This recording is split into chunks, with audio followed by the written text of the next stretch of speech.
Hello, hello, Jack. Hello. How are you? Not bad, not bad. I'm feeling pretty cheerful at the moment. I've had some good news. I thought I found some lumps on one of my beloved cats, but they've been sent off to be biopsied and come back Oh my non-malignant. goodness. So I'm really chipper about that. Oh, well, thank goodness. That's amazing news. Well, I'm very happy about that too. And what better way to celebrate than talking about Barbie? Absolutely, yes. That's what I always do when I'm feeling happy. I talk about Barbie. It's right? Me too, totally. I don't think I've had a long conversation about Barbie since I was 12, maybe. I'm not convinced that I've ever had a conversation about Barbie. So maybe when I was 7, and I had a friend who was a girl. I won't say girlfriend because it's a different thing, and right. she was explaining Barbies to me. That's probably the one and only time. What was she explaining to you exactly about Barbies? Oh, well, all the mysteries, obviously. Which are? Do elaborate. Presumably the new movie explodes them all. I don't know. I have to confess straight away that I haven't seen it. Look at us. Both of us are doing a Twitter space on a movie that neither of us have seen. Yeah, typical libs, am I right? Talking about stuff they don't know anything about, judging things before they've... Yeah. Well, look, I do know some stuff about Barbies because I hate to admit this, but as a little kid, I did have quite a collection. And one time I lost a Barbie at a party when my mom told me not to take it. And I promised her I wouldn't lose it there. Ooh. Yeah, and I did lose it. So I was pretty traumatized by that. I had Action Man, which is the British version of G.I. Joe. And that's just Barbie for boys, really, isn't it? So it's the same thing. Right. They are like dolls, right? But you can't call them that because men are so manly. That's right. Girls have dolls. Boys have action figures. You know, the other day I saw a tweet about a bar of soap that smelled like alcohol and tobacco and had like pieces of like tobacco in it. Some like artisanal. It looked horrendous. And I mean, what is happening with men's products? Like a little sidebar here, but what can you help me understand why a guy would want to smell like that? I don't know. It's always been a thing, though, hasn't it? I remember, tissues. Tissues for women come in like pink boxes, and tissues for men, they come in they're man-sized tissues for a start, and they come in red and black fascist colours, with hand grenades on them. I don't know. Do they still come in colors? Because I remember in the 80s you did have some colored tissues. Do you remember that? Did you have that in the UK? I don't know. I think they come in all colours of the rainbow, don't they? But it's the boxes I'm thinking of. I remember being quite a small child and being puzzled by the concept of a man-sized tissue. I remember thinking, like, is the tissue 6 foot tall? I mean, what? But of course, what it means is it's it's big enough to cope with the amount of material that comes out of a man's nose. I suppose. I don't know. Nose, yes, right. Yeah. Is it bigger though? I've never seen a bigger tissue than a regular sized tissue. Yeah, I think that's what I mean. In my experience over here in Britain, I think that's what a man-sized tissue is. It's like a big tissue. I don't know. I guess we're being deprived. Yes. I just use my sleeve like most normal people. Well, look, they should only have pink tissues because, as we know, the world is turning and changing into this feminist nightmare that is like coming to destroy all the men, and everything will be washed in pink. And I mean, that sounds like a fucking nightmare to me too, because as much as I loved Barbie as a little girl, as much as I enjoyed pink till I was about 7 or 8, then something happened. I don't know what happened. But then I only wore black ever since then. Like, I don't know, I turned like 10 and everything was black. Yes, very similar this end. So you were all about pink before too? I was all about pink, yes, exactly.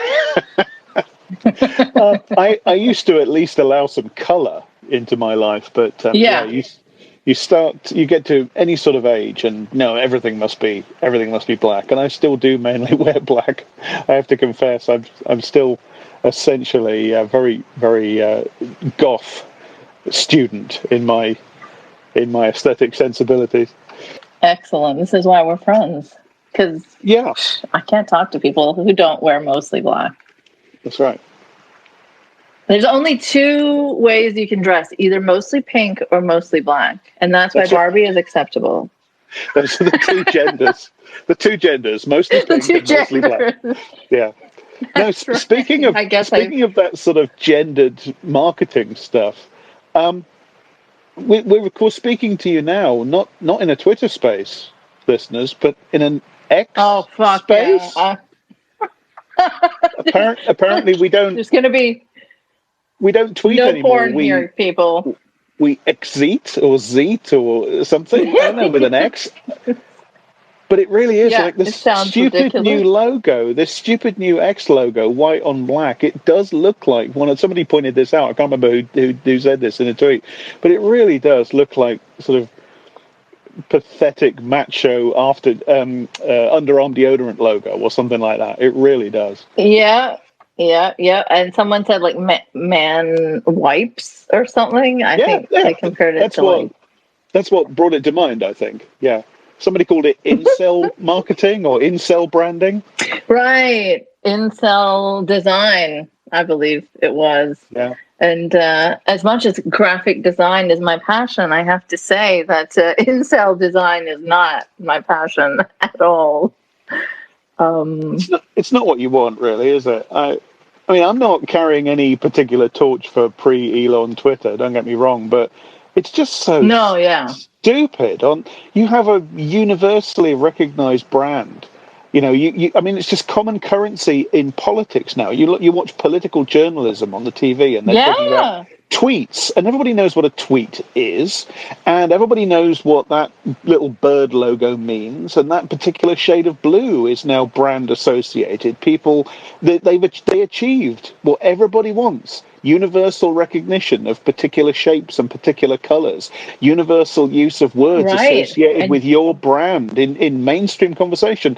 And he's just, apparently on a whim, he's just shat it all away. He's such a fool.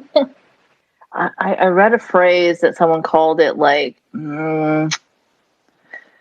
cultural vandalism. I think that's what it was. And I think that describes it. So I don't know about that, but it's certainly very, very foolish, just from a capitalist point of view, you know.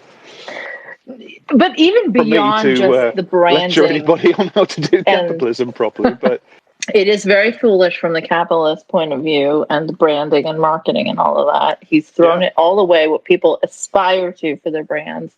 Yeah. But aside from that, like, it had entered into just like pop culture, right? Yes. Yeah. Absolutely.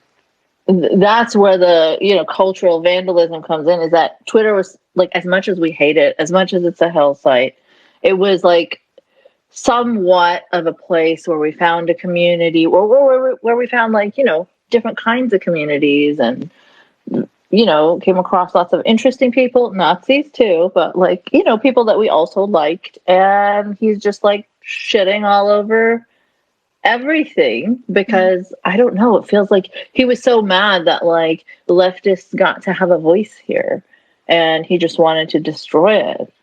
It's so weird. I mean, I tend to agree that he bought it by accident, really. He sort of tripped backwards into buying it and didn't mean to, and I agree with that. But I also think he has been completely red-pilled, to use that phrase, and I think he has been trying to use Twitter with all the zeal of the recent convert. He's trying to use it for social and political engineering, and he's managed to wreck it by bringing back all the people that former Twitter banned, just, not from a leftist agenda, for God's sake, but just because you have to have a moderation policy if your platform is going to be usable by most people, because most people are not Nazis.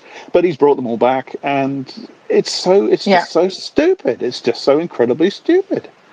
And his big thing was like, Twitter should be the global town square where people can say whatever they like, and yeah, well done with that, Elon, because you've made it absolutely useless as anything approaching that thing you said it was supposed to be, because of your ridiculous insistence on, well, it's not absolute free speech, because it never is. They just use that as an excuse, obviously. Well, no, he's been super anti-free speech if you take into account what he's been doing. When governments asked him to suppress certain types of speech, he happily obliged. So hypocrite on that one too, majorly. Yeah. Free speech absolutist always just means right-wing bias, doesn't it? And but it's not even that's wrecked everything. It's just this ridiculous tinkering that he's doing with everything, because he's got this idea in his head that he's a genius, and he's got to prove this to everybody. And he's not. He's really, really not. He's not very good at the thing he's supposed to be good at, and he's fucking it up, frankly. But there you go. And he's also mad about Barbie. Has he made an official statement on Barbie? I hadn't. I don't know if he's actually said something, but I think someone tweeted something about his likes being all the anti-Barbie tweets, and then I don't know, maybe a one-word thing concerning or something like that. Yeah, I don't know. Yeah. But that's not very surprising, is it? No, not at all. Because, as I say, he's just one of them, really. If he hadn't happened to be born the son of a apartheid diamond mine owner, he would just be another one of right wing online chud number 9,712,000,000. He's got nothing else. To say. Nothing else. Even with all that wealth, it seems like he's so desperate to be seen as funny or hip or cool, and he just can't. He just comes across as try hard every single time. Yeah, but Barbie. Barbie, yes, it has been thoroughly wonderful and enjoyable to just witness the absolute massiveness of the right-wing outrage about this movie. And I don't know what they were expecting, but fuck, it's Barbie, man. Some of them have been complaining about it being too pink, too girly, too feminist, too inclusive, too trans, because there's a trans actor in there. Mm-hmm. And just ridiculous because it's Barbie. Obviously it's too pink. I'm going to tell you a secret here. The pink is not my favorite color, but I'm not going in with my spiky collar and, fishnets and crying about Barbie being too pink and with not enough bats and spiders and stuff in there. No, because you know what anybody going in is going to know, at least aesthetically, what they're getting. I mean, you can't have missed the posters and the trailers and the advertising campaign. It's telling you that it's it's almost parodic. Well, I think it is parodic, isn't it? Again, I haven't seen the film, so I feel a bit hamstrung. But my feeling from what I've read about it and from the trailer that I've seen, my feeling is that it's kind of being parodic and ironic with exactly these signifiers that Barbie brings to mind, all the extreme pinkness and the extreme girliness, so to speak, and it's representing the aesthetics of Barbie faithfully on screen, and then and again, I haven't seen it, so I don't know, but to one extent or another, it's deconstructing all that stuff. It's looking at what that means. It's examining it. If that doesn't interest you, or if you don't have an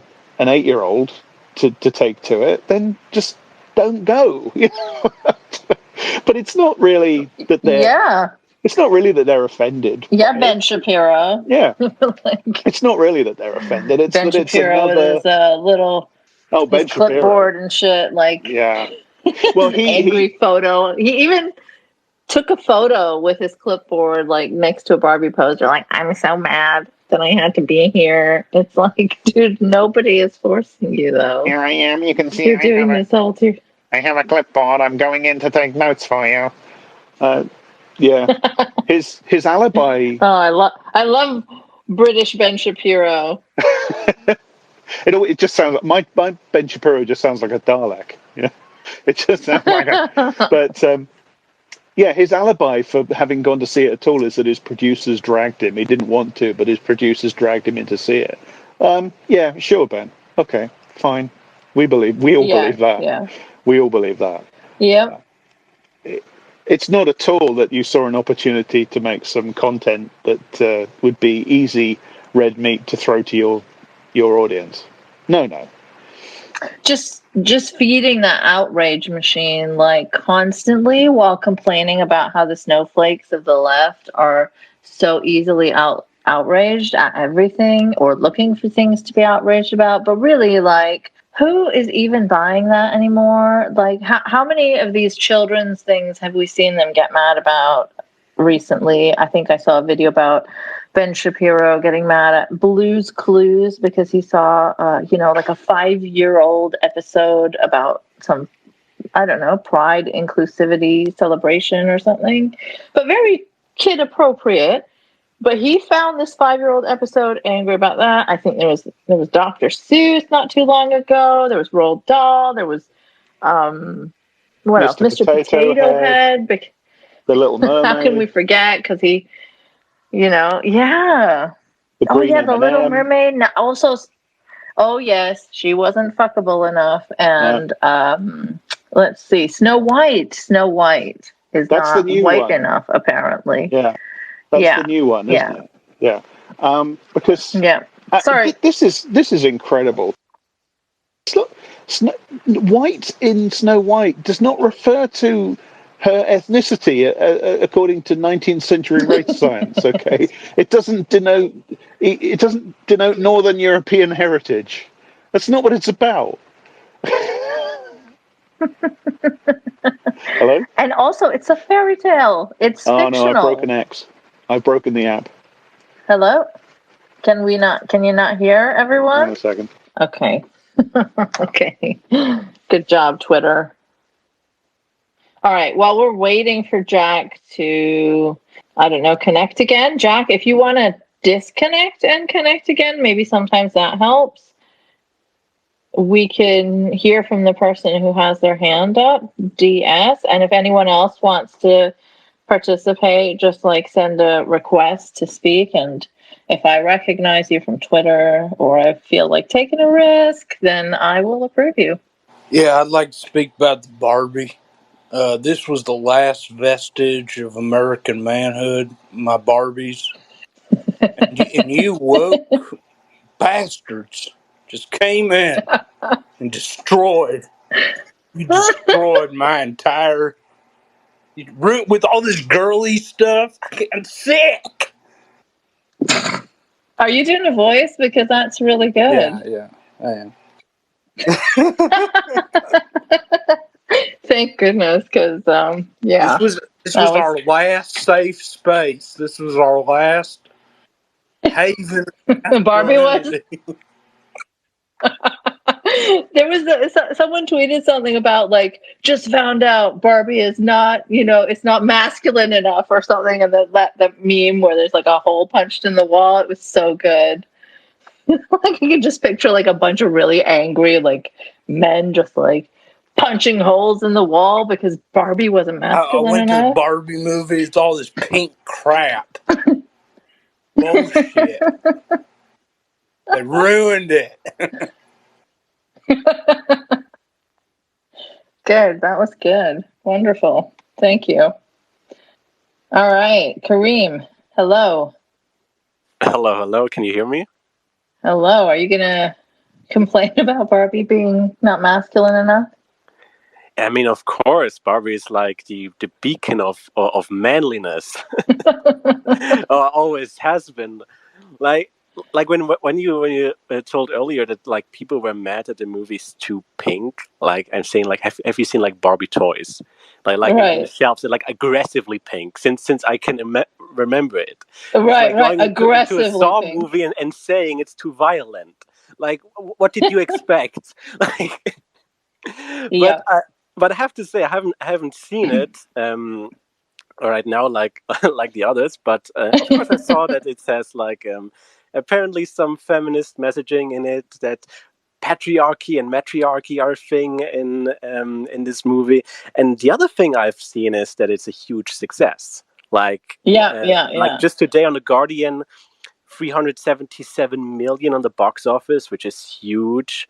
Also like Like, the what's rate. that they say? Go woke, go bro, no, get This rich. is what I wanted to talk about. This is what I wanted to mention, because this is why they are so aggressively angry on this movie, because it single-handedly has debunked this myth that people actually care about that, and that movies go broke and that movies will fail if they have a too quote unquote woke messaging. Like audience seems to like it. Like I see on Rotten Tomatoes a 90% from critics and an 87 from audience. And I think there are a few days ago was a 90 from audience. So um, some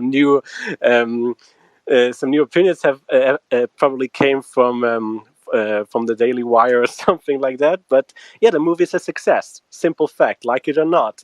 And just some days ago, roughly a week ago, before the movie was officially released, I actually saw like a video talking about other movies with female lead characters, where also the idea of a strong female elite in a movie was like explored, and they showed like there are contemporary successful movies with strong female leads, with just the difference being that they are good. Like they have a more explored character arc. They are more deeper. Like of course, this whole criticism of wokeness destroying our media is bullshit. But there, like deep down in there, there's an actual criticism, which is like the problem is not wokeism, the problem is tokenism, which you have like in many Disney movies, where you have characters from certain demographics, which should give like the false image of alleged progressiveness. But these characters are super flat, not unexplored. They don't have a real character arc. But when the movie is done well, like, and I've seen so far phenomenal criticism from Barbie, then yeah, then the movie will also be received well. Like has nothing to do with these alleged agenda behind it. Yeah. Let me just read an excerpt from a contrarian review that I came across. Absolutely fucking ridiculous shit. Gerwig's artifice defies the special feeling that females might know, the fulfilling personal escape into free femininity, childbearing, family, homemaking, and romance that should be the essence of a Barbie movie. She ignores the childhood fantasy in which kids dream of being wives, moms, teachers, nurses, etc. Roles essential to the world. It's just, oh my goodness. It's so good. Like, I can't tell you how much I've been enjoying this stuff. Like, correct me if I'm wrong, but aren't like lawyer Barbie and Dr. Barbie and all these like Barbies with like serious jobs and success and careers, aren't these like already pretty old things and pretty established things? Yes, absolutely. But I mean, do they even have a trad wife Barbie, Kareem? They don't. So, like, that's the problem, right? They don't have a homemaker Barbie. They don't have a Barbie that dreams of being a wife and a mom. And that's upsetting, I guess, to some weirdos. But you know what's really funny to me is that I would never consider Barbie as this like feminist hero, right?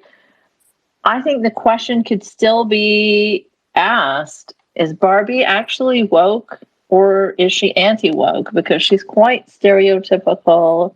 Her body is like, it's not realistic. It's, it has an impact on a lot of girls growing up who can possibly not look like that. I think her neck and her waist are like almost similar sizes, and her bust is like impossible to support with that size of waist. So, like, I would really appreciate if there are people here in the chat who have seen it, because I've heard this is something which is apparently brought up in the movie. Oh, is it? Like, this is something apparently mentioned in it, that like this problematic beauty, ideas of female beauty, and specifically in regards to physics and physicalities of a woman, body measures, all of that. So this is apparently something which is mentioned in it. From I did read that it was brought up, but not like truly addressed. You know what I mean? Like, it was glossed over, but I don't know because I haven't seen it. And apparently this is a Twitter space for a bunch of people who haven't seen Barbie. And, Ben Shapiro has had the decency to go and see it, for God's sakes. But none of us wokes have. But I think the term woke, when it comes from the likes of Ben Shapiro and so on, is pretty hollow anyway. Like, just today I saw like a compilation of like adult jokes in like older cartoons. Like, I watched them when I was a child, and I somewhat recognized it. But like when you see it now, in my case with 26 years old, you say like, wow, like how often did Bugs Bunny do cross dressing? Like, like it's really a lot, and not just cross dressing, like seducing other characters while doing it. And just think about it, like a cartoon doing this today, and how all of Florida would go insane. like it's there's some kind of alarmism and false outrage about of course, like, the media has changed. It tried to be more inclusive. It tried to also criticize like established views, but some things are not that new at all. Like, and some things are not that special in that sense at all. like they try to really, like, they're grasping straws at this moment. They're trying to see like this big enemy, this big monster of wokeism everywhere.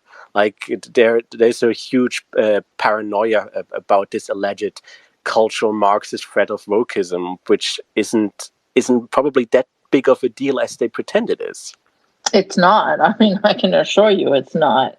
We're, seeing the constant rise of like far right and fascist bullshit, and like the stripping away of reproductive rights, LGBTQ rights in America, at least, which is very threatening to me as a Canadian.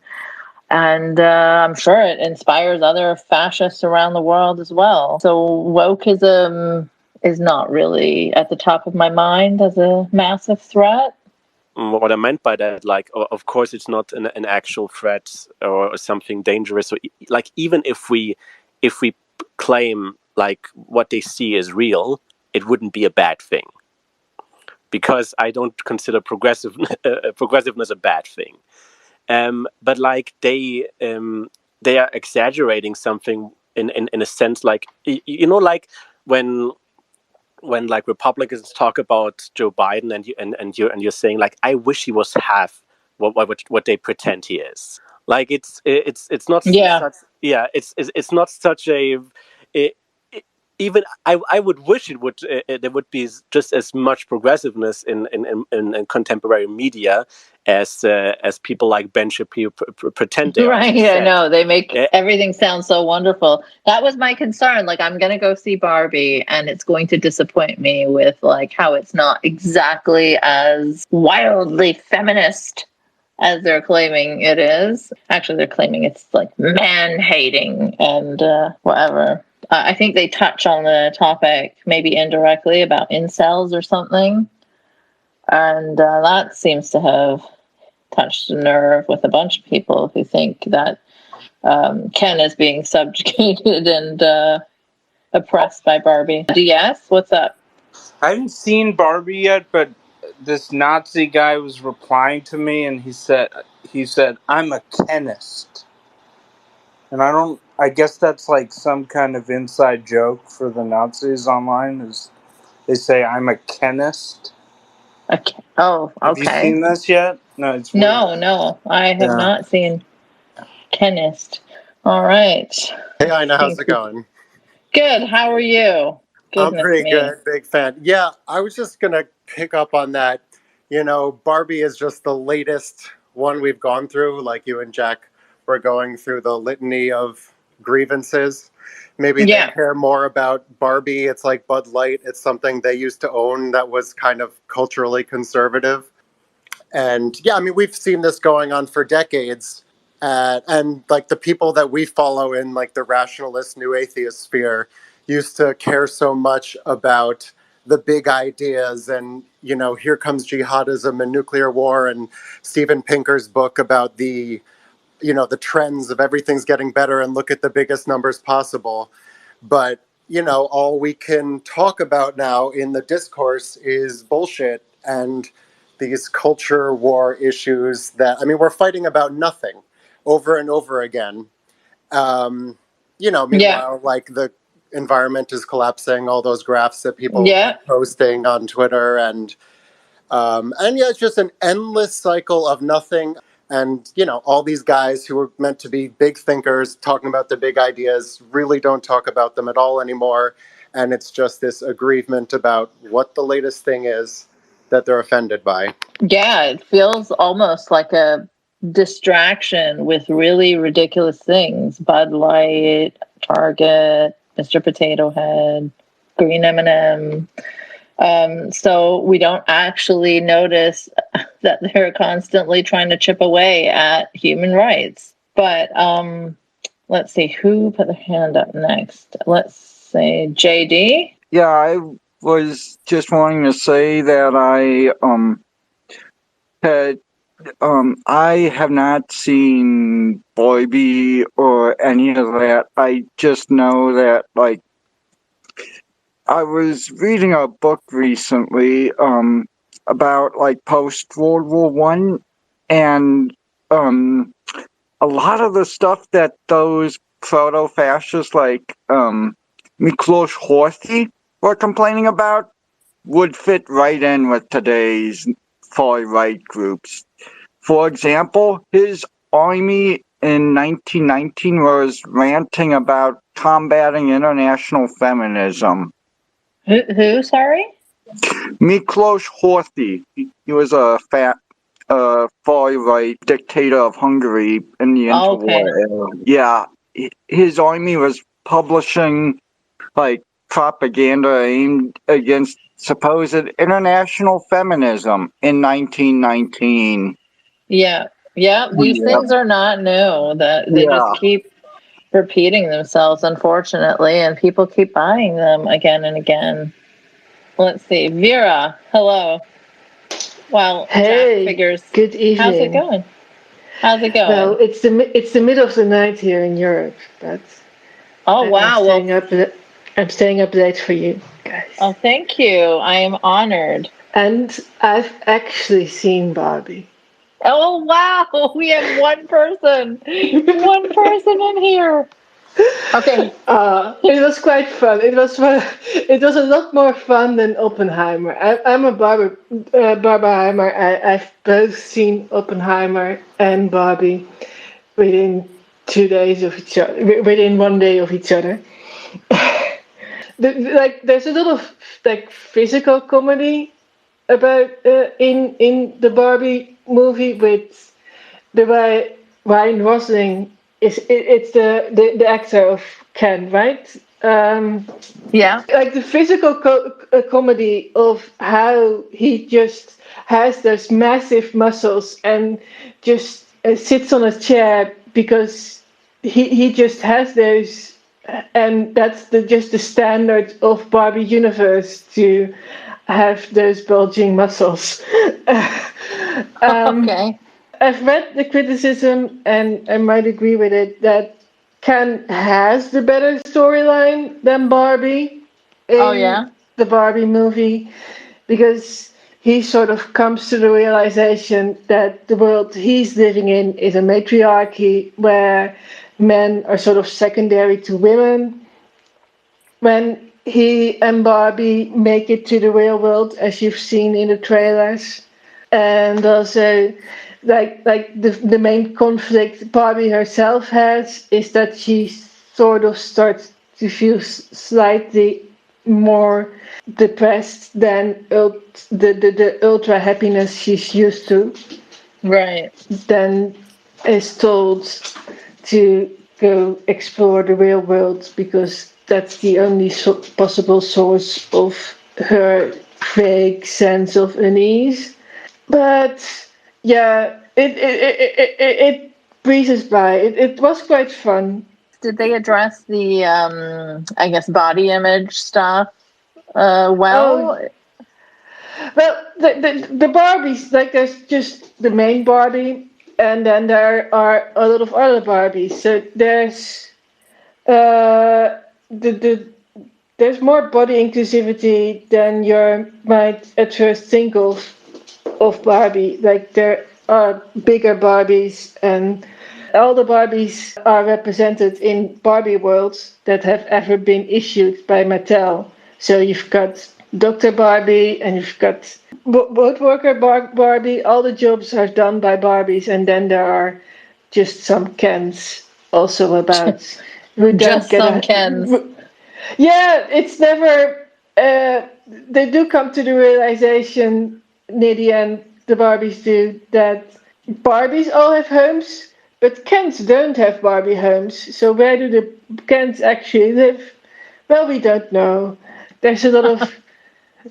Yeah, there are some really good things Yeah, as yeah. well. No, it sounds fun. Like it sounds Yes, it like is fun.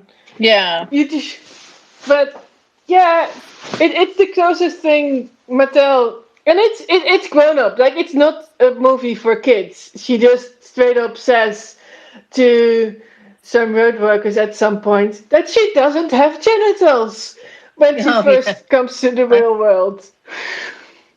Yeah, I heard about that. Sorry, everyone. I hope you kind of like assumed that there would be spoilers in this space. Like I haven't seen it, but I'm sure there will continue to be spoilers. So just letting you know. Yes. But yeah, no, it sounds like a fun thing to watch. I'm gonna find like the one thing that is pink in my closet, maybe, and Yeah, I woke up only 15 minutes before the screening was supposed to start because I napped on the couch. But the theater is, I live in the city, so it's only 10 minutes from my home to the theater. So okay, I did make it on time. that's good. That's good. Jack, do we have you back? Can we hear you? I hope so. I think I'm Oh, back. yes, you are back, but you're showing Did you as get that? muted. Yes. Hello? Oh no, Hello? please. Oh no, I can hear you though. Yes? No. I could also talk about Dutch politics if anybody's interested. Hallelujah. No It's a notes. very big whirlwind at the moment. There are only Oh, it, 5 different parties doing a leadership election before the next elections next November. oh dear. Well, good luck with that. Hopefully, no fascists coming to power. But Yeah, no good news on that front. did you say no good news on that front? No, Oh, no. oh dear. Okay. Well, what's Gert Wilders up to these days? He hasn't been the biggest fascist in Dutch politics in ages. Oh The real shit. mainline act in Dutch politics has been Thierry Baudet for some time now. And then there are all the splinter parties that split off of his of his party, the Forum for Democratie, the Forum for Democracy, or abbreviated as FVD. When Gert isn't your main fascist, like things are fucking bad. I'm sorry to hear Well, that. you know, we mirror Anglo politics quite a bit. So now that you've got fascist in suits in US, we've got fascist in suits. And you've got farmer fascists, you've got Christian fascists, you've got them in all sorts of shades. And you know what? Actually, there's a lot of Barbie fascists too. Like if you just look at the lineup of Fox News's there's women co-hosts. Twitter celebrity, I forget her name, who is quite the Barbie. Let's see. I'm sure. But let me talk to Jack just so that I can feel secure in the fact that he's actually back. No, he's gone again. While we wait for Jack, let me hear from the next person that put their hand up was, let's see, I guess either DS or Kareem. I'm not sure, but DS. Yeah, I was just going to say, somebody was talking about how we do these stupid cultural fights endlessly now. And it's sort of like, I think, I've been thinking about this a lot, like, trying to think about, like, will we ever get universal health care in the U.S. in my lifetime? And with the filibuster, it's like, I've just come to this dark realization that it's basically like, this is what we're consigned to. For because we can't get anything big unless we have 60 senators. So basically, there's going to be no universal health care, no big like climate change stuff. We're just going to argue about this BS forever. Hopefully, eventually, there will be a breakthrough. I hope so. All right, Kareem, what's up? Regarding these culture wars, it is a classic strategy of fascism to always create this false alarmism of cultural degeneracy, the current civilization aiming towards ruins and all of that. It's not new. Like it's just a reinvention of it, and it also existed from a more Marxist perspective, to aim the interest of parts of the working class towards other issues rather than, as DS has previously said, like universal health care, workers' rights, etc. So like we're talking about this and instead of like pending issues. And like even on the left, then you have like people who are trying to give in on these cultural war things by simply ignoring them or saying we have like more important things, which I would agree per se, but this makes these propaganda and these narratives not less threatening and not less dangerous, and that's why they still have to be faced, and certain myths still has to be like deconstructed. Like absolutely. Like for example, you just earlier mentioned like this thing with Snow White and Snow White being not white or whatever. Like I was just thinking when people like say, oh, we have to stay true to the source material and to its original cultural context and blah, blah, blah. They also said the same regarding the Lord of the Rings show and everything like that. You guys know one of the older versions of Sleeping Beauty from like the 17th century where she was raped in her sleep? Like I can guess why Disney, when they made the adaptation, that they changed that. Like this is just normal. Like it's this is just what I also meant earlier, that like they create something, they claim something is new, some new inventions, new changes, which in a certain way have been done always. Like also when people complain about like it just. I hate myself. I sometimes watch these videos by some stupid right wingers who get angry about nothing. I know how that feels. Yeah. Yeah, and then like there was this one guy deconstructing like the trailer of the new Napoleon movie by Ridley Scott, and what is all historically inaccurate in it. Like, oh, you don't say. Like these movies have ever been historically 100% accurate. Like Gladiator has been 100% historically accurate, or Braveheart.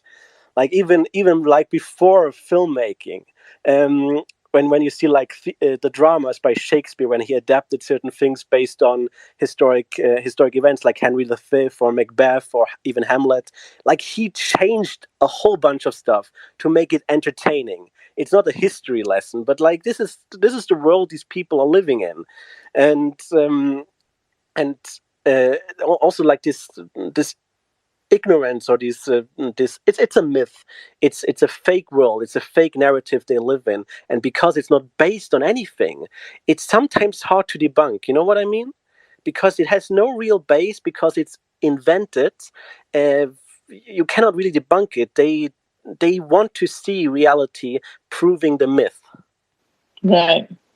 And slightly related point is that, when people say that there's like a kind of, I guess, anti-ID Paul type of left, which often talks about like, oh, we shouldn't focus on, things like racism, homophobia, and we should worry about the real issues.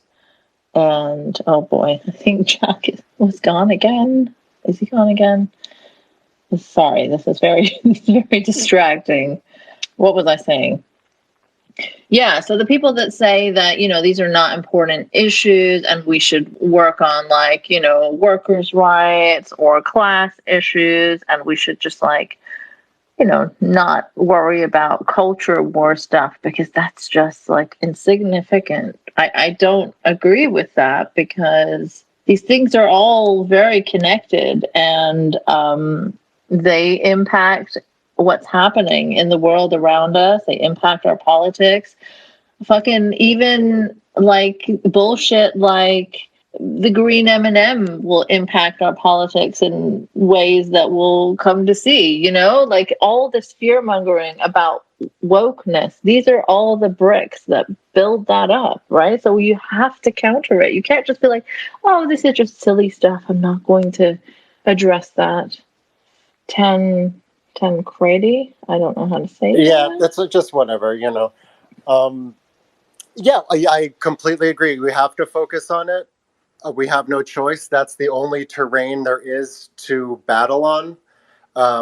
And you have to defend trans rights, and you have to defend, things that are backsliding on, because that's the only thing it's possible to fight on. If you look at what gets traction, you get millions of views for, like Johnny Depp, Amber Heard, or something like that. And Right. that's what people care about. And, people watch Access Hollywood, and those people voted for Trump, and you can't escape that. And that's what's making money too. And you see a lot of these people get captured by their audience, whether it's like even Richard Dawkins or something, it's all about wokeness. Yeah. And like, it's all, whatever they're talking about, black people in some textbook, or like, what about, a girl, a boy in a girl's dress. Like, this is the biggest affront to humanity.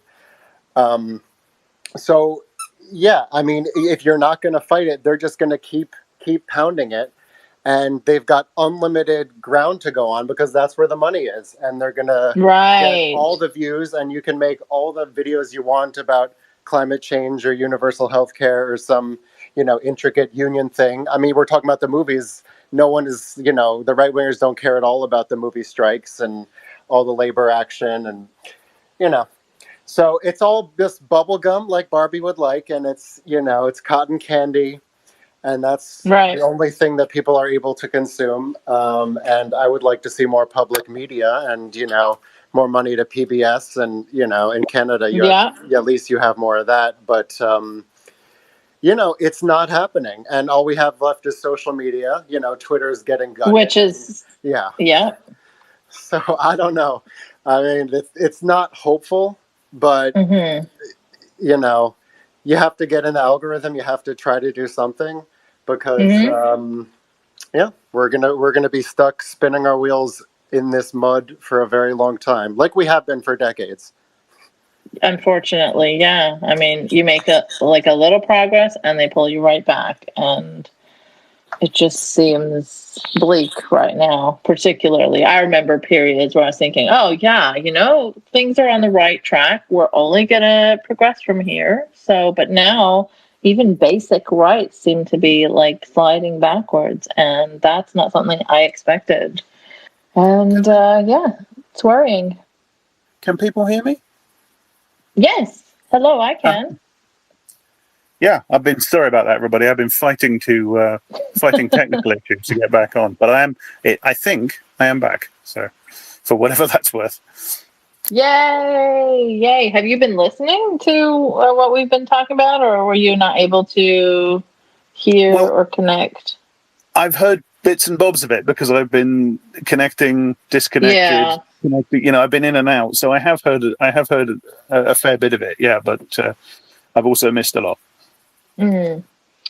Yeah, well, we were just talking about like the anti-ID politics type takes on the left that you get sometimes, and how people say that these are like silly issues and we should focus on like bigger issues, policy and things like that. But I think there's that discourse on the left, like you should scorn all the all discussion of what is called culture war stuff, because it's all like the ruling class trying to distract you from what they're really up to, and that's a bit firstly that's far too conspiratorial for me. I don't think anybody's trying consciously trying to distract, and I don't think Ben Shapiro sits down and thinks, how can we distract them from what's the Republican but like don't believe that. I don't think it's like a conscious distraction. It's just that these are the things that hold people's attention, as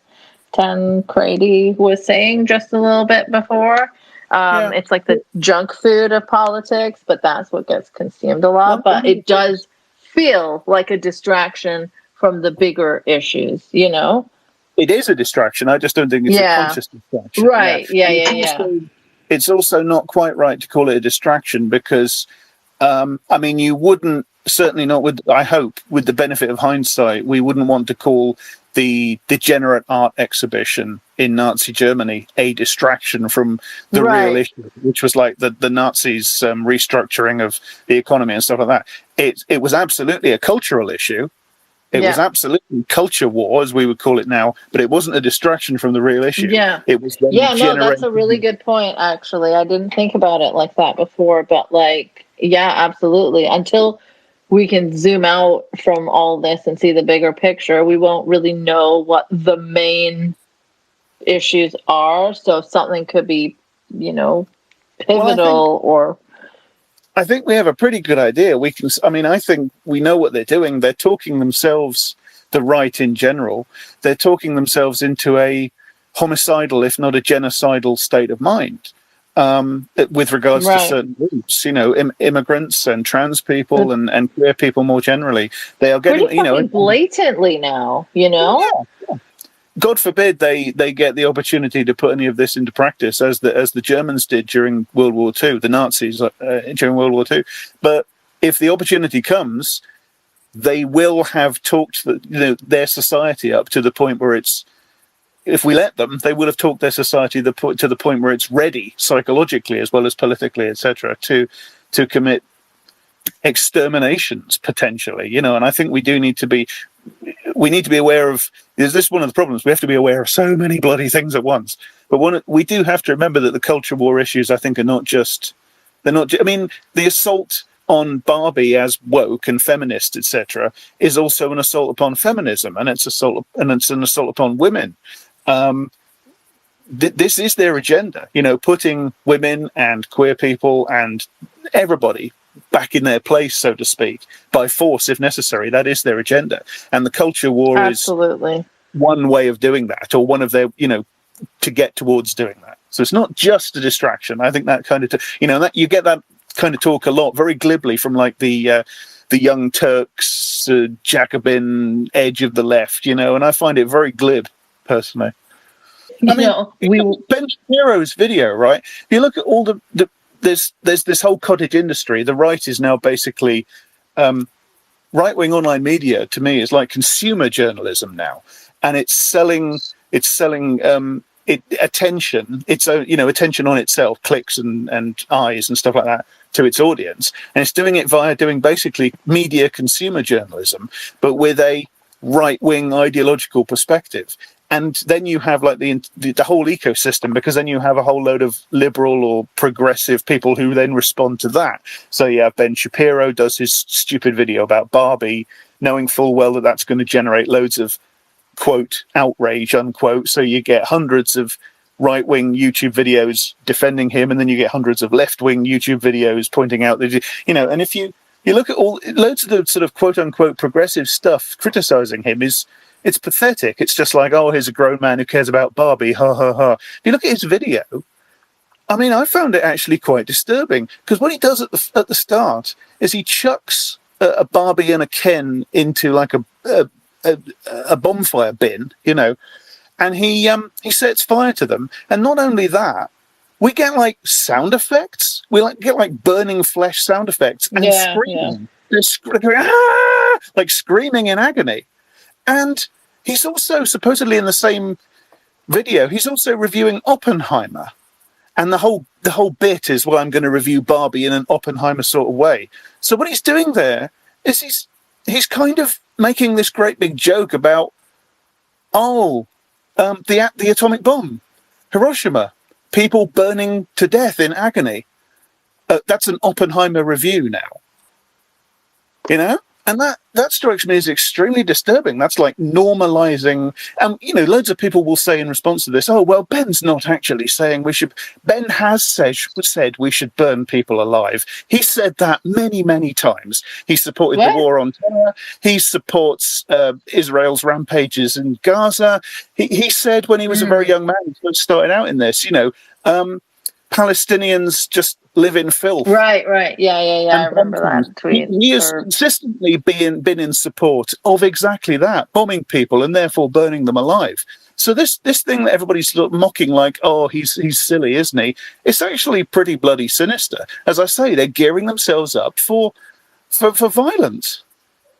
Yeah, I mean, who was it that recently just said that we need to eradicate trans? Was it trans? They didn't say trans people, but transness. Michael, no. Trans. Yeah, there you go. Transgenderism from public life, and then they tried to do this semantic trick of like, no, I didn't mean trans people. I meant the ideology, and that's what they always said about Muslims, right? So it's very similar and horrendous. And as you said, genocidal sounding. Like the other bit of that people didn't notice at the time, I think, is the phrase "from public life," because not to Godwin myself, but that's exactly what the Nazis said. We need to remove Jews from public life. We need to, because supposedly they dominate banking and the arts and so on. And there we are. We're right back at the degenerate art exhibition. That was part of how they started removing Jews from public life. And it never begins at Treblinka. It begins with the culture war. Yeah. No, that's a really good point there. Cultural Bolshevism, cultural Marxism. Culture is where people live. They know that if they want to get to people, to get them to get behind stuff like this, then you get them through culture. I remember when Majid Nawaz called me a cultural Bolshevik or something, because I criticized his apologetics for Tommy Robinson, and of course that's what he called me. Yeah. Normal people in the intellectual dark web. Very, very normal people. Yeah, burning Barbies and putting soundtracks of people screaming in agony over the top of it. Very normal. And can you imagine if, like, anyone on the left had remotely burned anything, the outrage about the silencing and the oppressiveness of that would never, ever end. And what was it that Matt Walsh tweeted today? I remember sending it to you in DMs, and you were like, oh, yeah, that's about Ben upstaging him. He tweeted, "This is a good time to remember that feminism has killed far more people than the atomic bomb. It is perhaps the most destructive force in human history. Trans ideology, its offshoot, is competing for the title."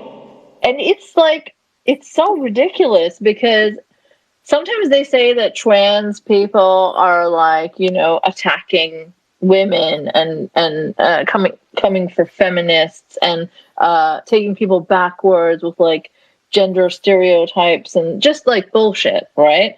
But when they feel like it, it's like, oh, trans ideology is an offshoot of feminism now. And it's like, can you make up your mind? Which is it?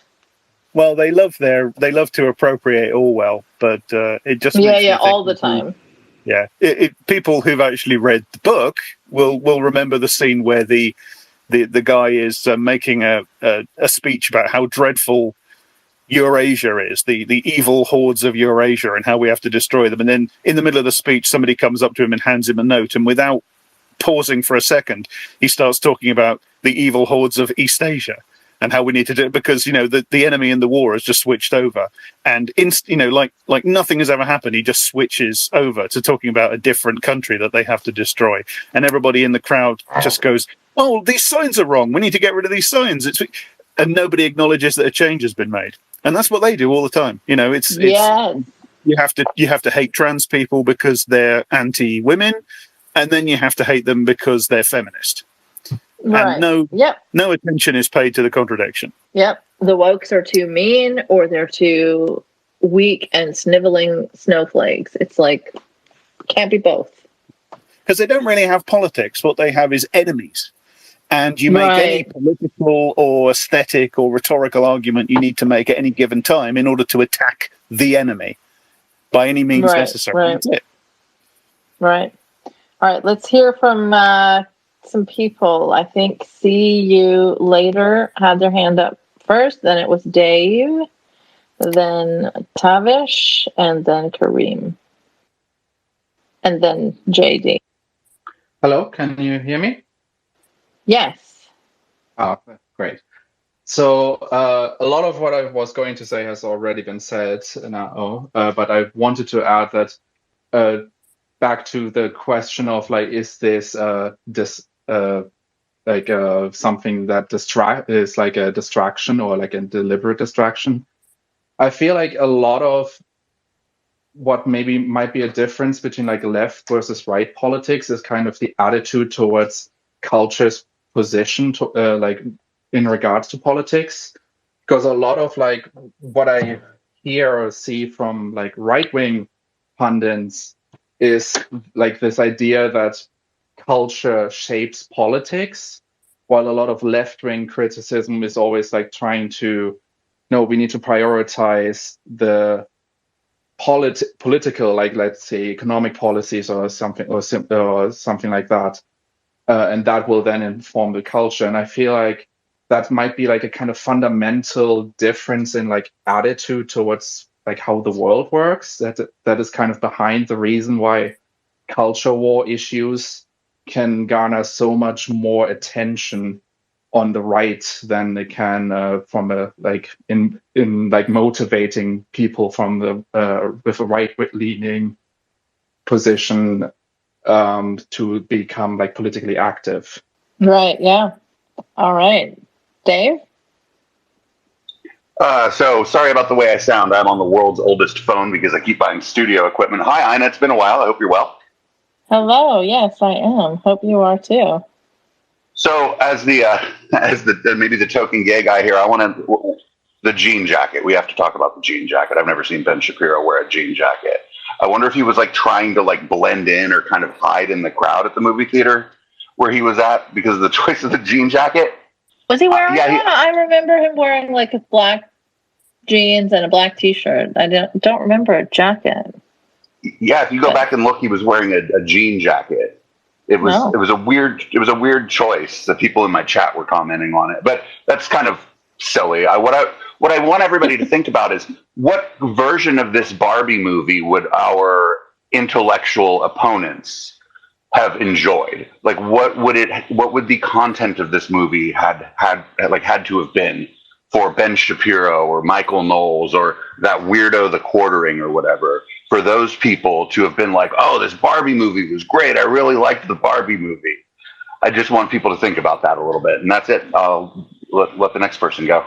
Yeah, I don't think any kind of Barbie movie would have satisfied them unless it was like fashy Fox News Barbie movie. I think that was it. That would be it. Just to very briefly jump in, I think what they would have liked would have been like Barbie the movie with everything according to the underlying assumptions that went into creating Barbie back in the 50s or whatever it was, completely uninterrogated. Yeah, so the dumbest, dumbed down version ever. Yeah. Because that's no what they layers, just want nothing no to irony, move on. They don't want anybody to ever question anything or anything to be anything from the past. Anything that represents established power relationships just has to be left eternally unquestioned. So if you just take Barbie from 1940, 1950, whatever, whenever it was started, and you take all those assumptions about women and domesticity and femininity and all that stuff that went in to creating Barbie in that first, the sort of classic Barbie, and you just represent those faithfully on screen, they'd probably be bored as shit like everybody else, but they'd claim to think it was great. Yeah. I mean, yeah, if it was like all about trad wife and homemaking and baby making, and yeah, that'd be great for them. That's conservatives for you. They literally just never want to move ahead. I think I saw a clip on Instagram, Dave Rubin so angry about Snow White and saying, instead of destroying things that are old and things that we already have, why can't you just come up with a new story? And it's like, because people want these stories to evolve and reflect the values of our time. That is why these fairy tales, which belong to like everyone in the culture, not just the right, someone or another wants to remake it to be more reflective of our world today. That's all. It doesn't destroy it. No, the Chris Pine Star Trek movies don't make 60s Star Trek go away. We still have both. Forbidden Planet doesn't make The Tempest not exist anymore. We still have both. It's fine. Dave, don't worry. Right. And I remember, like, on my early days on Twitter, I think it was like 2012, 2013, I said something about like nursery rhymes being like, reading them back as an adult and thinking, holy shit, these are terrible. Like, we need new nursery rhymes, or we need to revisit these nursery rhymes. And like a bunch of Pakistani conservative men got really mad at me for like wanting to revisit things like Sugar and Spice and All Things Nice, or do you know the one I'm talking about? So silly. Yeah. Girl, these are the things that girls are made of. I don't even remember it anymore. But boys are slugs and snails and puppy dogs' tails. Puppy dogs' tails, yeah, exactly. Yeah. And it's always the kids' stuff. I remember, like, it's been going on forever. Like, we experience it so much more. It's more omnipresent now, I suppose, because of social media. But all my life, I've been reading these things in British newspapers from these old reactionary farts who are complaining about political correctness is going to ban Biggles or Tintin or Dan Dare or something. That they've always done this, and it's this. I think this concern about children's media. It's really telling, because whether they're conscious of it or not, what they're worried about is the idea that we won't be indoctrinating the kids well enough in patriarchy and capitalism and nationalism and all this stuff. If we don't drum it into them right away, we'll be in trouble. And yeah, actually, you will. And tough luck. Well, that's how they continue, like these. Anything much to undermine capitalism, but because it's a mega corporation, commodity, it's not going to. But yeah, attitudes are going to change. And they cannot handle anything changing or progressing. And it must be so hard to live like that, to want to just like stay stuck in a time capsule forever and ever and ever, because the world around you will keep changing. And to just be unable to adjust or try to adjust, it seems like a very difficult and miserable way to live, which is why they're always so miserable and angry. But Well, the truth is that they do adjust. They adjust all the time. They adjust to things that benefit them. That's fine. If they can, the internet comes along and they've adjusted to that just fine, haven't they? The reaction rates, things change all the time, and they react. They oh yeah, this is great. This thing has changed. It benefits me. I can make money out of that. And this other thing over here, I'm worried that it might make women feel slightly less subservient to me. That's evil. It's the hierarchy. You can't fuck with that. You can, get them a better computer, high-speed internet, glasses. They'll adjust to that. Medical care, advances in surgical techniques, if it benefits them. Though I suppose some will object to any sort of medical advancement as well. But yeah, you're very right. They do adjust to some things, but it's the things that challenge their hierarchies, lobsters and shit. Yeah, absolutely. Let's see who. I think it was Tavish. I believe. Hello. Hello. How's it going? I had a very brief remark. I haven't seen the film, but my friend watched it. He said that the film was about feminism and how it is like utilized or misused by the corporations. Was that what the film was about? I mean, if you've been listening to the space, you'll know that most of us have not seen the film. So I can't really comment on that, but we're commenting more about the outrage that we've seen in the media. So if there was an exposure of what corporations do and how they misuse, say, feminism, was that what caused the rage? No, I don't think so. I think the outrage is about it being too feminist and too woke, too inclusive, quote unquote woke, let me say. There does seem to be some, from what I've heard, there does seem to be some anti-cap or sort of corporate critique stuff in there of like the Mattel Corporation. But that's not what's been causing the right-wing outrage. Yeah. Exactly. They don't get that far. Yeah. They don't get beyond it's too pink and they hate men. All right. Kareem, what's up? Yeah, I like two things I wanted to mention, like something you've talked about far earlier, or you more like I have slightly mentioned it. It's regarding the threat coming from these culture wars and culture war narratives. I think it's quite interesting to see how they've evolved over the past, let's say, decade, when it started like in roughly 2014, 2015, like that, where this really got a hype.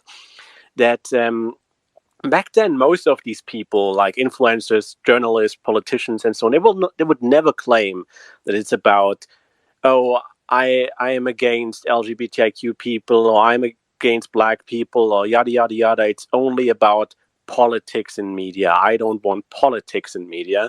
I don't want any agenda. And it slowly but surely evolved to the point, no, I don't mind agenda, which we all know was always the truth. I mind this agenda. I mind feminism. I mind transgenderism. They still are a little bit reluctant to be open about racism, but we all know that this is the real idea here. And I don't know if there's a similar way to paraphrase it in English. In German, and we say they like always put the toe into the water, like they're testing how far they can go, and they do that. They keep on going forward and more overt with their speech. This is like what you see right now. Currently, the main target is transgenderism, because they have recognized that there is a hatred and bigotry beyond the, let's say, established right wing. That you have like self-proclaimed feminists and some people on the LGBT, more like LGBT spectrum and so on, who have like their their concerns, quote unquote, regarding this topic, or other religious minorities like Muslims, for example, and so they stretch out on that, and they are more eager to be overt, but like they still are a little bit more reluctant when it comes to other topics. But we all know that this is behind it, and when it comes to that point where they become super overt, this is where we should be more mostly concerned, because look at what's happening, like in Florida, how they're trying to do the revisionism around slavery, right? They're trying to say that slavery benefited the slaves and they were learning skills that they could put to good use, and it's just like horrendous. It is teaching kids that. Like, this is what I'm saying. Like, I'm also really, really certain, which is, some would say it's pessimistic, but I'm really certain that we will get a more overt racism also, and not something which is like a little bit more covered up as it is still slightly currently. Like, people still claiming that it's not about race, but as you said, like this new narrative about let's maybe make a revisionism on how we see slavery is certainly a step into that direction. And this should be concerning. This should be generally concerning about the left. So, like what you said earlier, that we have like many people on the left not really considering these cultural war topics or even pandering towards them, like agreeing even slightly. This is really, really concerning, because we are basically allowing these people to step by step dehumanize certain minorities. And the other thing is, me personally, I'm not sure if I mentioned it in some earlier spaces, I'm religious studies major, also like focused on history, so I'm a historian.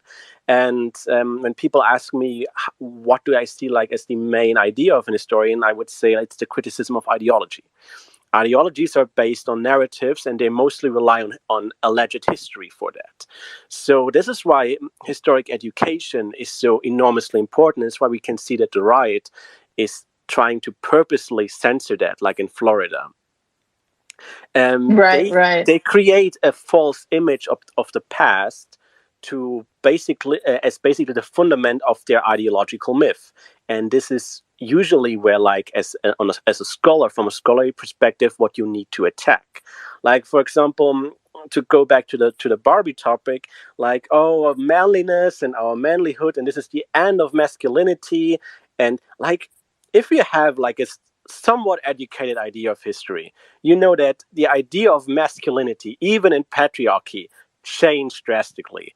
Was always a fluid concept, and like, just take men from the 18th century, like, just look at their dresses, like how they clothed. Like, it's a drastic shift from what was previously and from what came after. Like, these things were always fluid, or what men or women, on the other hand, are allegedly should be interested in. Like, for example, horses were the top man topic throughout centuries, like not even centuries, millennials, because men were the one who ride horses and go to war and all of that. And now horses are considered a girly thing, and who knows, maybe in 500 years cars are considered a girly thing. God knows. But like, this is just like the point to deconstruct it. And this is what the right is more scared of, because they rely on these narratives about things that allegedly always has been that way, things that are allegedly natural. And this should be deconstructed. And when, like in Florida or in other countries, education is attacked, and this is the most drastic step they will put in, because they will start to shift our perspective on history. Yeah, I think that was very well said. Yeah, indeed. Yeah. The reactionary politics is always about taking the present moment and just sort of freezing it and amputating all the context of the past, and also kind of prohibiting all imagination of the future, which is something that I think just comes inherently when you start to interrogate the past. And that's, as I say, I haven't seen the movies, so I can't speak for it, but that is something that works of art can do. Films and novels and so on can look at the past and the values and the aesthetics and the ideologies of the past that I don't think a film about the Barbie franchise could possibly help but do, even if it didn't want to, and deconstruct and think about them a bit and so on and so forth. And that sort of analysis of the past, and particularly a part of the past that continues to exist into the present, like these long running IPs, be they toys or film franchises or whatever, criticism of them, and fairy tales that just live on, and they are artifacts of the past that we still have with us. And any explanation of them, any interrogation of them, any deconstruction of them runs that risk that people might, through doing that, through thinking about the past that way, they might start to imagine a different future. And the reactionary viewpoint is just, no, we have to, do not look left, do not look right, just look ahead, pretend that everything else doesn't exist. Here, now is it. And that's how it has to be, and that's the way it's always been. And you can't, not only should you not change it, you can't. It's impossible. It's genetic or whatever. Yes. It's in your DNA. Yeah. Time to get your calipers out, everyone. Yeah, it always comes down to calipers, doesn't it, in the end, measuring skulls.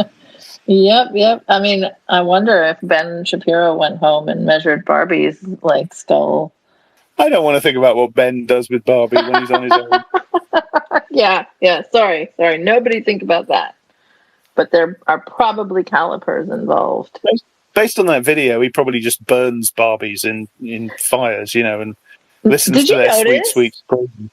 In that video, how large the matches were? That was a strange choice. To get no, they just look over because they're being held by Ben Shapiro. Right. So all right. So, Jack, you sent me, I think, an article about Barbie by none other than Piers Morgan, and I thought it was hilarious because he was so mad. I think he said something like, if I made a movie about treating women the way Barbie treats men, feminists would want to execute me. That's actually the headline that they've put in the New York Post. That's the headline of the opinion piece. Is that the headline? I didn't notice that. And no, Piers, no, they wouldn't. They wouldn't want you executed if you made a movie that treated women badly. They might criticize you. Right, which is the same thing. Come on.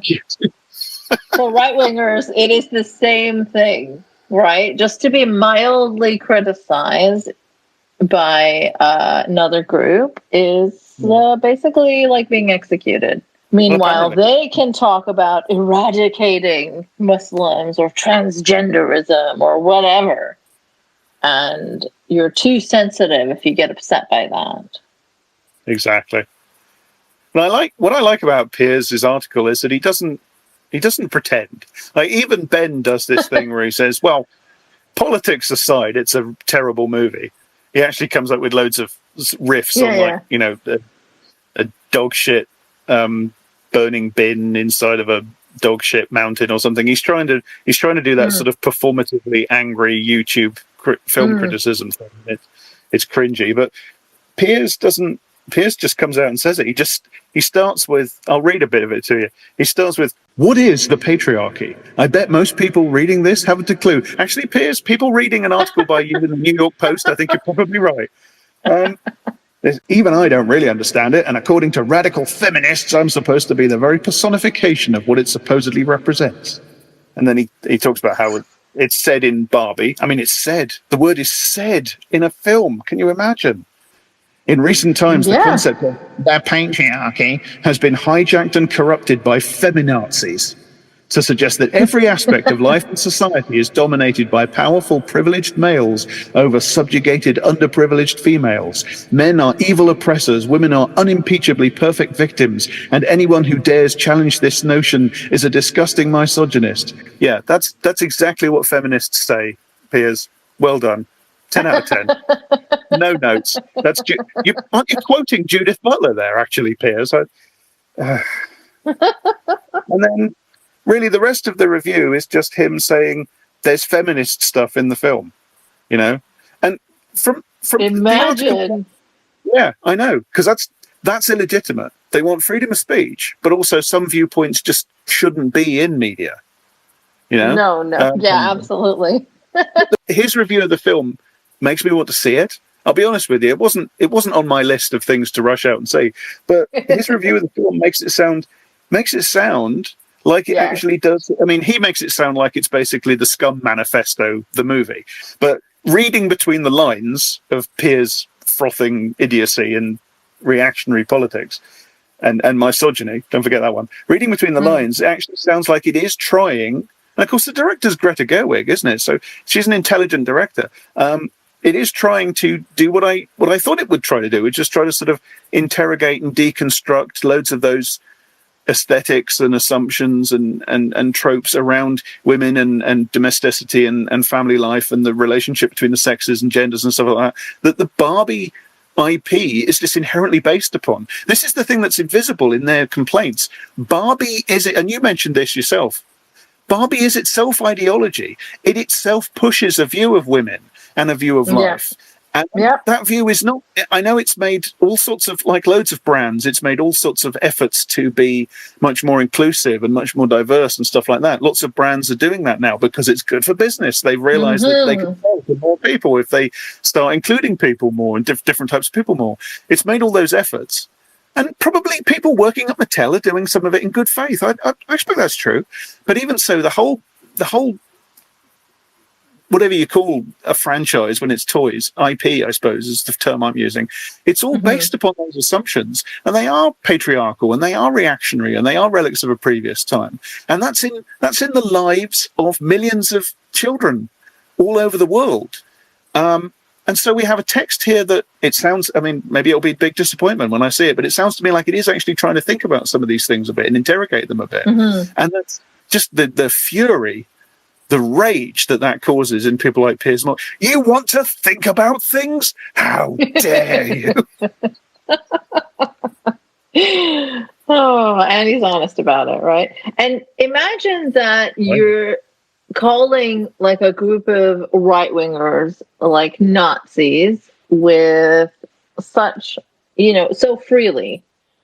The way that they use feminazi, you remember that whole thing that they say where if you call someone a Nazi, you're just pushing them further and further right, right? Yeah. So, like, where's a group that often gets called Nazis, right? Feminazis all the fucking time. Has that made, feminists turn into Nazis? I mean, maybe TERFs, but I don't believe they're feminists for real. But, No. yeah. If the tables are turned. If reality isn't up to your standards, you just invent it. So you would say, yeah, they are Nazis, actually. Yeah.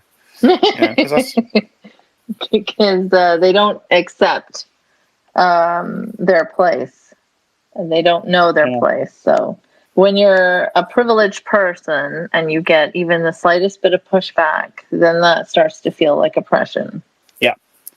And throughout history, when that's happened to people, they've constructed the people they fear and they hate as like folkloric monsters. They've constructed them as vampires and bacteria and rats and stuff like that.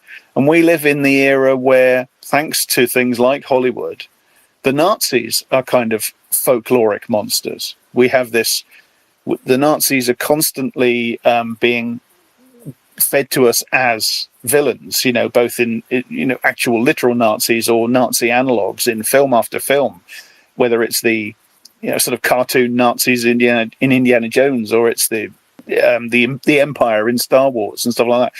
They've become monsters of folklore. So these people are just doing what these people have always done, except that now they're calling them Nazis because they don't really understand what the Nazis were. They're just these folkloric bad guys. Yeah. Kareem, did you have anything? Yeah, I was just like thinking when you mentioned Piers Morgan, I still sometimes have the impression that, like, in the United States, by some people, hopefully not by most, or maybe this myth also like disappeared, but like that Europe is like a beacon of progressiveness, at least compared to the United States. And I mean, Europeans tend to run their mouths on Americans quite a lot and make fun of them. And to every American like in the chat room, don't let them give you that. As someone who lives in Germany, like they are not that much better as they pretend they are. Actually, not at all. And like many of the issues, like what you just said, like with Nazis. Springer is the biggest media corporation in Germany. They run several newspapers. They have a TV channel. They also, some years ago, they bought Politico, so they're like now also active outside of Germany for quite some time. They are what is usually considered more right-wing establishment. They still try to distance themselves from like the far right, even though they copy all their talking points.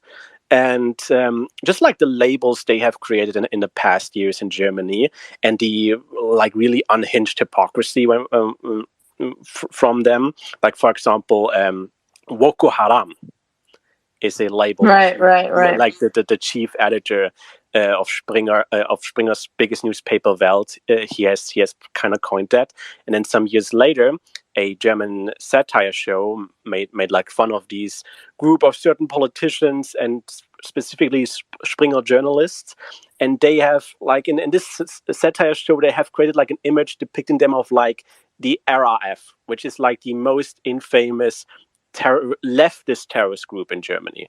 And they went all nuts regarding that. Like they had this one image, which is like based on a wanted poster, an historic wanted poster of the RAF with all like the key members of it depicted. And they changed that with like the image of some politicians and some journalists, including a horse, which is including some corruption scandal, whatever. They went nuts regarding that. They're saying, oh, they're calling us terrorists and they're comparing us to terrorists and they created a list of us. This is so dangerous. The left is so unhinged. And then, like, not even a year after that, they are now again calling like climate activists climate terrorists. Like there is such an unhinged environment regarding to that with all the right wing, and there's also a copying of like a certain, I would say, American style, specifically created by Fox News, which some media outlets outside of, like in Europe, I'm thinking of Germany, have copied because they recognize it works successfully. One of the former journalists of Springer, he was the chief editor of their like major tabloid. He was always a racist, sexist piece of garbage, but he was fired some years ago, not because of that, or not directly because of that, but guess what? Because of sexual harassment. This was the thing. He is still active. He now has his own little online TV channel, online news channel, which is shockingly based on, like you can see, it's a mixture of a little bit Alex Jones with a little bit not too strong or not too outlandish sounding conspiracy theories, but a lot of Tucker Carlson. Like it's really, really strongly sounds delightful. Sorry? It sounds delightful. Yeah. There's now currently a whole new news outlet emerging, of course, funded by some right-wing billionaire in Germany, where he is also included, and some others, like also a trans-exclusive feminist journalist who is quite infamous in Germany, who just recently said that the real threat is not the right wing. She specifically mentioned one name, Björn Höcke, who was officially labeled by a German court a fascist because he simply fits the definition of it. But not people like him are the danger to our democracy, but it's the left woke who is destroying our state and blah, blah, blah. And she's a self-proclaimed feminist again. And just so you know, the party of said politician, Björn Höcke, is currently at 22% in the polls. And the far right is still the core leader of every chart when it comes to violent crimes, to attacks, and to political motivated murders in Germany. But it's transgenderism, it's climate activism, or any sort of wokeism, quote unquote, or specifically in Germany, it's diversity in regarding to ethnicity, like allegedly pandering towards Islamism and blah blah blah. This is still really a thing here. These are the things that are the real threat, and not like an actual fascist party. Yeah, right. Germany just recently had an attempted outright fascist coup attempt. Yeah, exactly. Yes, it's just last year. Yeah, but the Reichsbürger coup. I was trying to remember the word.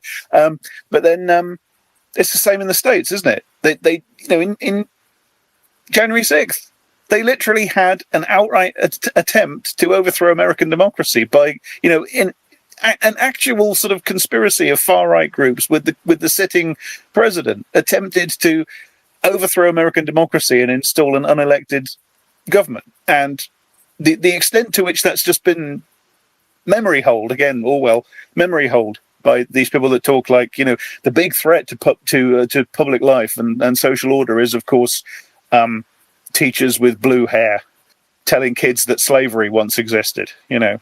If they were capable of the self-awareness that would stop them from doing it, they wouldn't be doing it in the first place, would they? I suppose. So sorry, I got distracted by reading the comments, so I didn't really hear what note you guys ended on. I apologize, but I'm just I wanted to get Mustache Bob in because I know he had his hand up before and then got disconnected, and then we'll talk to 10 Crady again. And hello. Hey, I'm on my porch, so I hope my audio's not like too awful. Is that sounds all right? Oh, okay, cool. Because of course I'm imbibing tobacco as I'm talking to you, but I've been ducking in and out, and I don't know if you've seen the guy who pretends he's a knight who actually reviewed the Barbie movie for longer than the running time. I just watched this thing today. He's wearing like a full like pretend cheap-looking knight costume. Yeah, it's not even good. Yeah, I thought it was like chainmail, but it was just like a hoodie that had like fake chainmail on it. It's like fabric. Yeah, it's awful, and it made me realize that like this guy and Piers Morgan, who you were talking about, and like especially like Ben Shapiro and the Daily Wire people, they all just have terrible taste in movies, and they can't engage engage a culture product unless it's exactly like formulaic and marketed specifically to them. So they like freak out and get like violently mad where they want it to. And it's just wild to me. Yeah, it's very, very. And you actually saw the movie, right? I did, actually. I liked it a lot. Like, I need to get some more like Ken energy because I dress in like all black all the time. But I need to get some like. Welcome. You're on the right Twitter space. Apparently, everybody just dresses in black on here. Well, it's great. I never have to worry about matching my clothes, but it was a great movie. Like, I'm shocked that they managed to make like a big studio feminist movie like this, and I'm kind of happy they did because it does actually kind of use a brand that has like kind of sent like some weird and negative images, like body images, to people over the years to like send kind of a more positive message. Or as positive a message as you're going to get out of a big studio movie. Right. We were talking about that, I think, before you came on. Did it actually address the, I guess, problematicness of the body image messages that Barbie has been giving all along? Or did they just, like, skim over it? Bob? It is a mystery that will never be answered until we go see the movie. There's literally no way to ever know. Well, look, Jack, when you go see it, you have to post a picture of yourself in like Ben Shapiro pose, but wear a pink shirt or something. Oh no, I mean, as I've now learned, conveniently, Ken wears black t-shirt and black jeans, and that's basically my uniform anyway. Yeah, I had Kennedy all along, and I didn't know it. Yeah, and I'm often mistaken for Ryan Gosling, so. Well, look, your accent's definitely far more interesting. I do have the accent, if all else. That's why I'm good on audio. Okay. All right. Do we have Bob back? Yeah. The app keeps like crashing on me. Tell me about it. You're saying nice things about Barbie, and that is not allowed. Yeah, I've been shadow banned by the right-wing culture sphere. And that's right. It's a conspiracy. And Hey, congratulations. I demand a New York Times opinion byline for the next 5 years so I can properly tell my story about this app crashing on me. Absolutely. You should get it. And Jack, too. I mean, they were just trying to cancel him and oppress his wokeness or silence him or something. That's what that was all about. I did just want to say it's also worth noting that the go woke, go broke thing has like never been a thing, and that this movie is going to be like, incredibly profitable. Yep. It's already breaking all kinds of records. That's why they make woke stuff now. It's because people buy it, because people want to buy things that they see themselves in, and the consumers come in all shapes and sizes, and it sells to people. People like inclusive messages. They like diversity. They like to see themselves, and they like the whole idea of. They like the idea of being inclusive. They like brands and commodities that make them feel that way. To be a little bit cynical about it. That's what always gets me about these people that complain about this stuff. You're complaining about your own thing, guys. You're complaining about the so-called free market. It's just doing its thing. It's just identified a way to sell people shit, and it's exploiting it. You should be proud. It's the way you tell us everything should be organized. You tell us constantly that everything from child care to education to healthcare to the street lights to everything should be just the market because it's the most efficient and it's most innovative. So you tell us this constantly. Well, to the extent that we have a free market at all, this is just culture being run by that. You should be happy. Ironically, if they like consumed critical theory and engaged like the concept of the culture industry, they would have a lot better argument about mass media. Yeah, they should read some Adorno and Horkheimer. Sorry, the idea of Ben Shapiro reading Adorno just made me laugh. The idea of Ben Shapiro reading anything makes me laugh, so that's a good reaction. True. All right, can we get Ken Crady on, and then we can think about wrapping up? Yeah, of course they are just going to put out stuff that people want to buy. I was going to go back to something Kareem was saying, which was so true about the homogenization of the far right and how everyone kind of follows each other all across the world. And I think it's because of the internet largely. And I think it started as language. You know, people can only take in the language they speak. And that's why you saw, all these Canadians and all these British and Australian far right, there became this right-wing Anglosphere online where you had, different stars from, Peterson, Douglas Murray, all these people. You had like the Christchurch shooting taking in all the English media. And then I know a lot of immigrants and their parents just take in their own perspective, far right kind of propaganda, whether they're Russian or Chinese or, we're Indian and stuff. And you're just like, where are you getting this stuff? But all of a sudden, it all starts to sound very similar. And they're all complaining about the same things. And, you see these movements bubbling up with Tucker Carlson going to Hungary and Bolsonaro and all these different things. So I don't know. There's not anything to combat it either. They're all moving in sync. They're all focusing on the same things. Immigration, culture war, homosexuality and things like that. And the center is not really offering up anything that's motivating people at all. And it's disturbing. Thank you. Yeah, the anti-woke center, especially, there's the people that are not like right-wing, but they claim to be sort of on the left, but mostly centrist. But they express their sympathies with the anti-woke cause like constantly. Those people have done so much damage. It's like the whole New York Times thing, right? Where their headlines are now just like the stuff of parody. And for some great intellectuals, the New York Times has apparently been broken by wokeness. I'll give everyone one guess as to who said that. Any guesses? The New York Times has been broken by wokeness. Is it Barry Weiss? No, but good guess. Jack, any guesses? Sam Harris? Yes. Yep. Hooray. The guy who thinks Ezra Klein is far, far left. Yeah.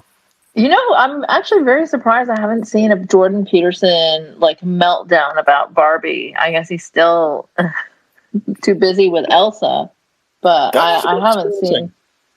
Yeah. Yeah. Or maybe it feels like very much the sort of thing he would be on, like a fly on shit. Right. Maybe he's preparing something real big. I don't know. Maybe he drank some apple cider. The Daily Wire could only afford the one ticket. Right. Oh, you know, some of them are boycotting Barbie. Actually, many of them are boycotting Barbie, and it's just such a joyless existence to be a right winger. And I saw this clip of a Fox News woman host saying, I've been boycotting so many things lately. I'm just running out of things to boycott. Because imagine, I think they're boycotting some brand of tampons or pads, some kind of children's toys, all the children's shows almost, movies, beer, all sorts of food and beverages, Target. It's just, how do you even keep track of it? Actually, they have an app for that. They give wokeness scores to different brands, and you have to pull out your app and check the wokeness score of each product that you're considering purchasing. It's just so exhausting and joyless. Speaking of professional reactionaries, did you see that Douglas Murray was on Fox Outnumbered talking about Barbie? I did not. How did I miss Dougie's take? What did he have to say? Oh, just exactly the same crap. I am shocked. Just feminazis and feminism's gone too far, and now men are in the oppressed position, and just the same old shit. That's it, literally. Ted Cruz had a novel take, actually. Ted Cruz is very concerned about a map that's in the film, apparently.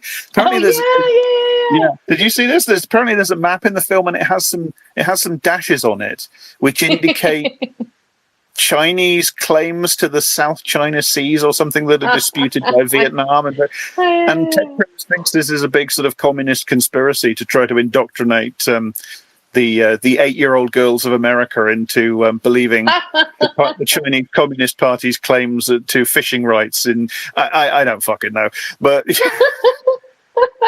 so good. It has been so good to see this because it is so ridiculous. But I guess it should be worrying too because there's just so much of it, right? And as everyone has pointed out, they're so good at all kind of being in step with each other. They're so well funded, organized, and I don't think we have that as much on the left, and that is worrying.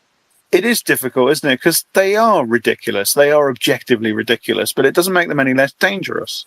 It's like if you like the really old Godzilla movies. Obviously, the Godzillas in them are risible. They look silly by our modern standards. I mean, classic movies, obviously, but the big dinosaurs look silly. But it's like if one of those, looking and acting and moving exactly like one of the old original Godzilla, man in a rubber suit puppet things, appeared, and it was actually 200 feet tall, and it actually started crushing buildings. But it would look ridiculous, but it would still kill you. That's what it's like. Yeah. Kareem? I just love the idea of Comrade Barbie bringing, seizing the means of production and bringing us closer to communism. It's like the whole color scheme of communism has to be changed from red to pink. This would be it. I would totally be on board with that. But yeah, like what you're just describing is this is cancel culture as they always pretended it exists. Like they always say, oh, the left is canceling this and that, and we cannot watch it anymore. I mean, still recently, this is not something far in the past. With the Harry Potter video game who came out, I think it was last year. And people saying that you probably shouldn't buy it because J.K. Rowling is a horrendous human being and you shouldn't push royalties into her pockets. And people then were crying about cancel culture and that you cannot enjoy anything anymore, but you right now you're not allowed to enjoy any Disney movie. You're not allowed to enjoy Barbie. You're not allowed to enjoy Marvel movies or this or that, because it's all apparently spoiled with wokeism.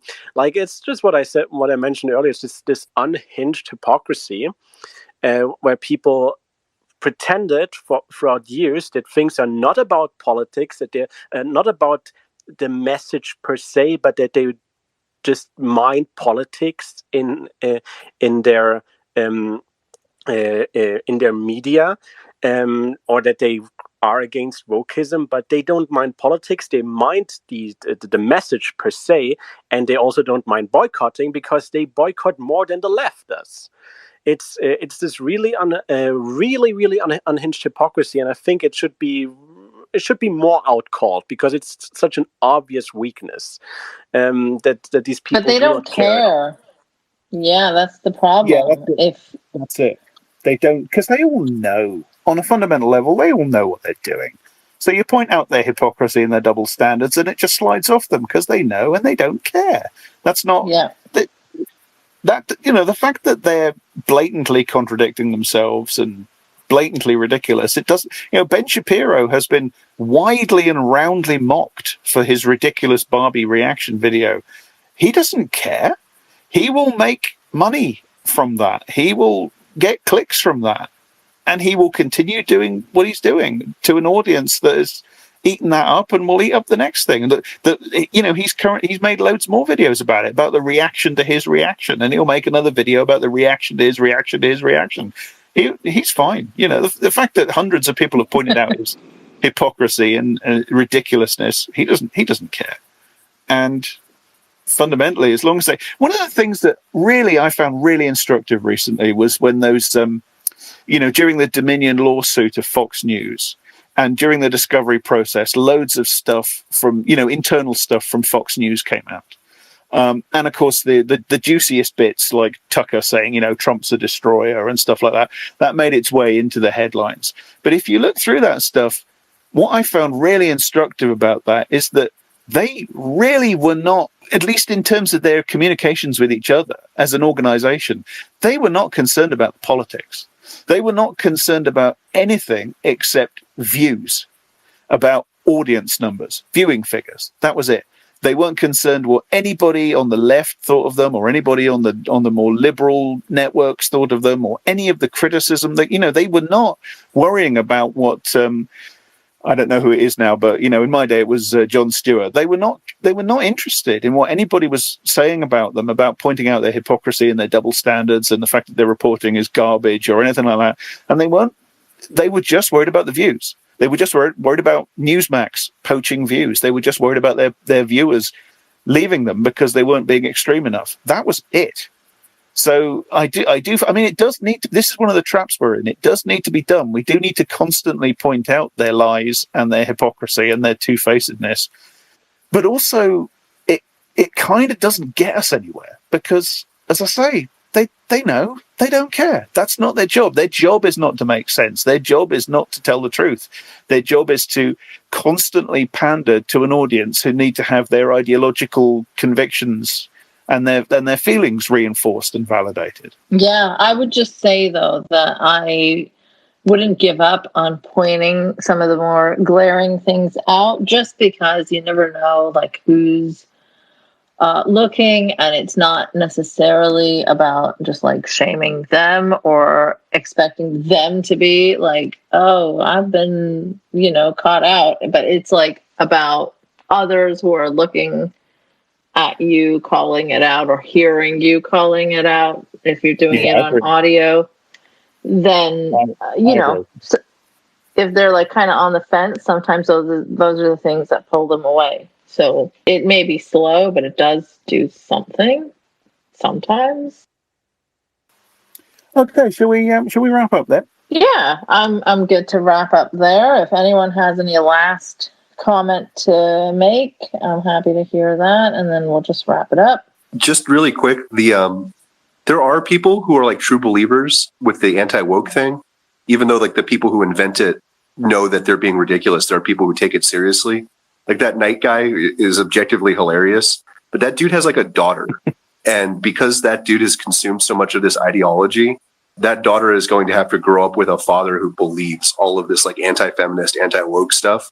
And it is like really sad and does material harm to people like in the real world. And that's absolutely. I wasn't saying, I didn't mean to give across the message that none of them are true believers. So I hope I didn't, because I do firmly believe that many of them do believe what they're saying, but it's like, it's not like a coherent ideology, I think is what I meant to get across. It's just that they want to attack the enemy, and as Jack was saying earlier, they'll do it through any means, even if it means openly contradicting themselves. But I think they do genuinely believe that, like, you know, immigrants are bad, or, you know, anti-racism is the real threat. Like, I think there's lots of people who believe that. Like, Dave Rubin certainly is a grifter, but I think he's also a genuine racist, transphobe, bigot. Like, I don't want to minimize that at all. There's a lot of people who are like, oh, no, nobody believes anything, and they're just doing it for money. I don't think that's true at all. No, I wanted to clarify. Yeah, that came across perfectly. I just wanted to highlight that a little bit. Yeah, I think they all believe it, or most of them do, but they also know that they're lying and contradicting themselves, as well as, this is why people really should actually read 1984. You know, for all Orwell's flaws as a writer, as a man, as political, etc., etc., that is a truly great book, regardless of its appropriation by the right, by reactionaries, most of whom have never bloody read it.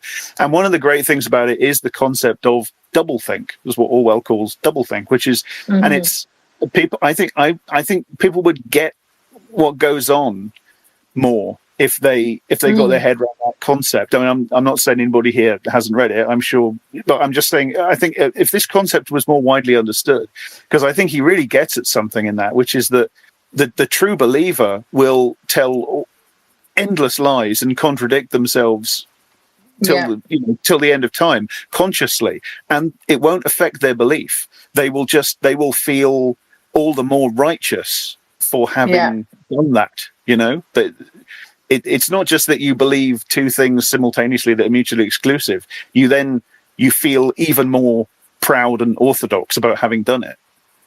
That's how the mind of the truly orthodox party man works, I think. And that's what these people are. They're like the party men of Stalin's Russia.